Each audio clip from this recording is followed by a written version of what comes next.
আচ্ছা, তোমরা কি কেউ এই ব্যাটারে চিনো? না চিনো না আমি জানি, এজন্যই অ্যাকচুয়ালি ওনার আজকে চিনাইতে আসছি। উনি এরকম একজন ভদ্রলোক যে মাত্র 20 টাকা দিয়ে কলিজা ঠান্ডা করার মতো একটা শরবত তৈরি করে, যে শরবতটা খাইলে তোমার কলিজার উপর নিচ সবকিছুই ঠান্ডা হয়ে যাবে।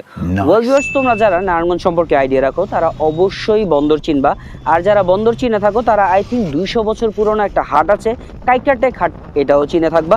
এই হাটের মধ্যে কলিজা ঠান্ডা করার মতো অনেক জিনিস পাওয়া যায়, কলিজা গরম করার মতো অনেক জিনিস পাওয়া যায়, ওই সব কিছুই আজকে তোমাদের কাছে প্রেজেন্ট করব। Hello viewers, welcome viewers, hello here I am again as Rahel bro. Guys, আজকে আমরা নারায়ণগঞ্জের একটা ঐতিহাসিক হাটে চলে আসছি, যে হাটটার নাম হচ্ছে গিয়ে কাইকারটেক হাট। গত 4-5 বছর যাবত আমি শুনতেছি এই হাটটা নাকি 200 বছরের হাট, তো এটা আর পুরান হইতেছে না। এই হাটটা চলে হচ্ছে 5টা পর্যন্ত।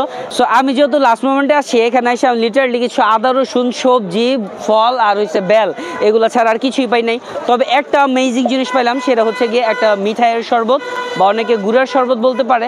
এই শরবতটার প্রাইস হচ্ছে মাত্র 20 টাকা করে। ওয়েল, 20 টাকাতে এক গ্লাস হচ্ছে আখের গুড়ের শরবত বা আখা মিঠাইয়ের শরবত বলে অনেকে আঞ্চলিক ভাষায়।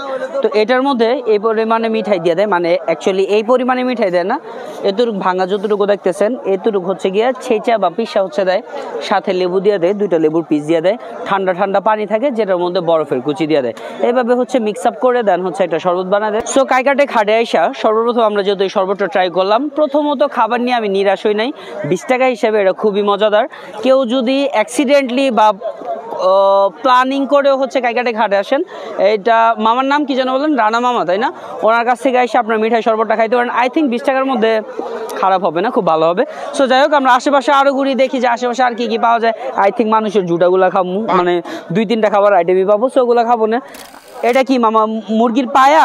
শুধু মুরগির পায়া এগুলা? আচ্ছা, কোনটা কত করে? আচ্ছা আচ্ছা, আমাকে হয়েছে একটা ডিমের মুড়ি দিন তো। ডিমেরটা কি 50 টাকা না? ওর মধ্যে কি ফুল ডিম একটা দিয়ে দিতেছেন?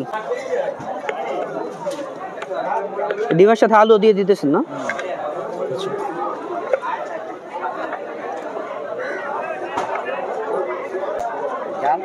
হ্যাঁ, জাল মিডিয়াম দেন। হ্যাঁ, বোমা মরিচের ঝাল না?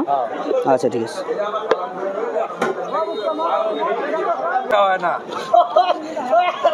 ওকে, থ্যাংক ইউ। এখানে মুড়ি হচ্ছে আমরা 50 টাকার মুড়ি নিয়েছি, যে মুড়ির মধ্যে একটা আলু দিয়ে দিছে, একটা হচ্ছে আনাম ডিম দিয়েছে, কিছু পরিমাণে ছোলা দিয়েছে, আর মুরগি গলার যেটা আছে ওটার ঝোল দিছে। আমি যেহেতু ওগুলো নিয়ে তেমন একটা মুড়ি আর কি পছন্দ করি না, এই জন্য আমি খাইতেছি হচ্ছে গিয়ে ডিম দিয়ে।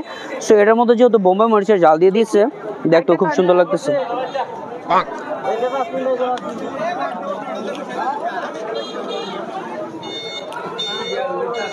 জি, আমি এখনো টাকা দিই নেই,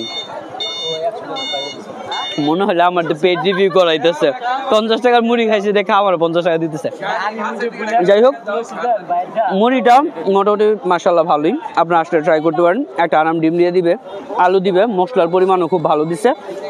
ঝালের পরিমাণটা যদি আপনি বেশি ঝাল খান তাহলে আপনি বেশি পরিমাণে বোম্বা মরিচ দিতে বলতে পারেন, আর যদি কম ঝাল খান তাহলে কম। তবে বোম্বা মরিচ যেহেতু দিছে, খুব ভালো একটা স্মেল পাইতেছিলাম, অ্যান্ড খাইতে খুবই ভালো।